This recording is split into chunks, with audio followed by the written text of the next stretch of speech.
So you can think that survival means 2 meals a day, or you can think survival means Bentley. So it'll keep you busy a little longer. Still survival process. As long as the survival, there's an instinct of survival and there is a longing to expand within the human being. So, for most human beings, these two things are mixed up. It is their instinct of survival which is finding expression as their longing to expand. It doesn't matter who you are, where you are, anybody, you want to be something more. If that something more happens, you want to be something more. Because there is something within a human being which wants to expand limitlessly. Is that not a good thing? Is that not the reason why… I didn't say it's not good. I'm just saying you have constipated that longing to expand. That's why you suffer. When I say constipated, right now you want to expand limitlessly. Can you expand this body limitlessly? No. So physical expansion is a limited expansion and your longing is to expand limitlessly because there is something within you which doesn't like boundaries. Doesn't matter where I set the boundary. Once you feel the boundary, you want to break it. So there is something intrinsic within you which doesn't like boundaries. This is a consequence of the evolution that you've gone through. Once your cerebral cortex flowered, now you don't like boundaries.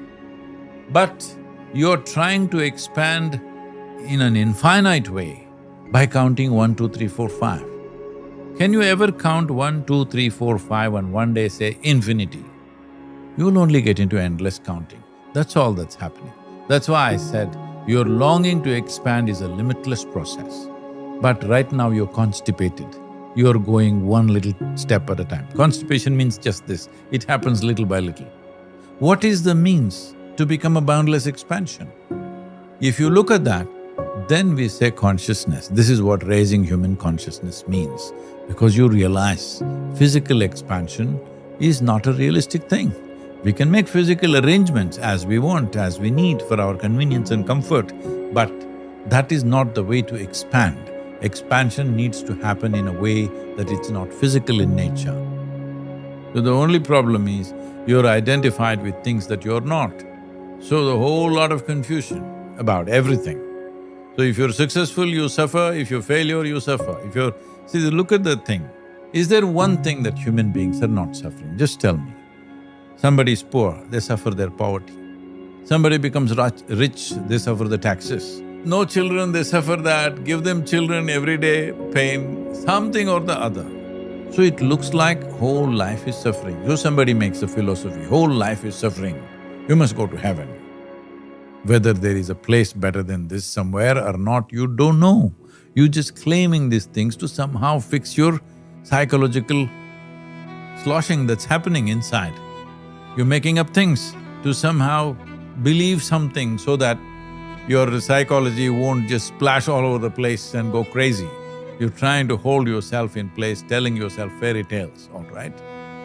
So, what I'm saying is, do you believe that if you want to navigate your life through this time that we have in a sensible manner, the most important thing is to see life as is, as it is.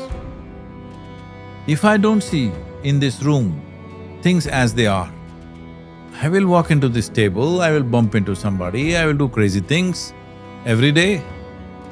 If I see very clearly, navigating myself through all these cables and tripods is not a big problem, hello? But if I don't see, if there's no clarity of vision, if I'm not seeing things as they are, then what a mess it is, every little thing, that's all the problem is. Not that what you're doing is wrong, the way you're seeing it is wrong. What I do, what the situation is around me and how I am are never connected. I'm the way I am, I'll do my best. This is all because, see, the problem is too much spiritual jargon is going all over the world because every idiot who's read 2 books can write a next book. You read 2 books, there was a time when people read 10 books and then wrote 1 book, that was called plagiarism. Now they read 2 books and they write the 3rd book. just about everybody is writing. It's all right, it's freedom of expression, they can write what they want. But these are two things, there is expression and there is perception. Which should you invest in more? If you perceive well, your expression will be valuable. There will be so many people that are going through stress at work, in their relationships, in their household, listening to this going, how do I live blissed out like he does? Like what's step one in that staircase?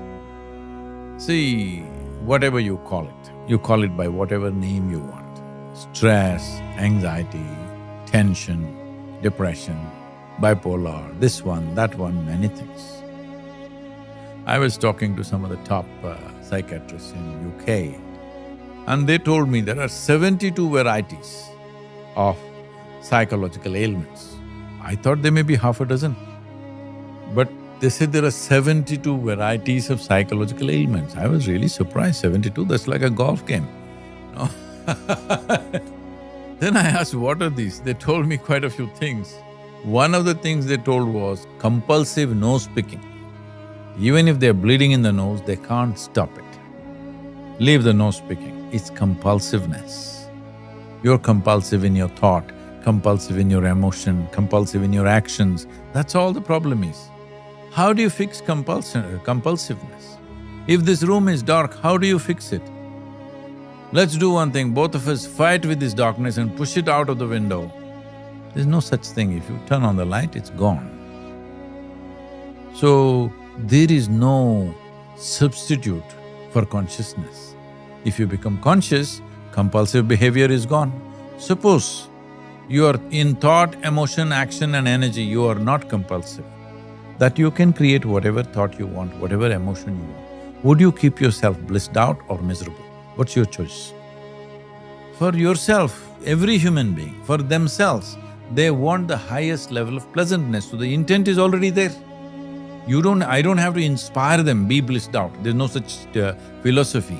Every human being wants the highest level of pleasantness for themselves.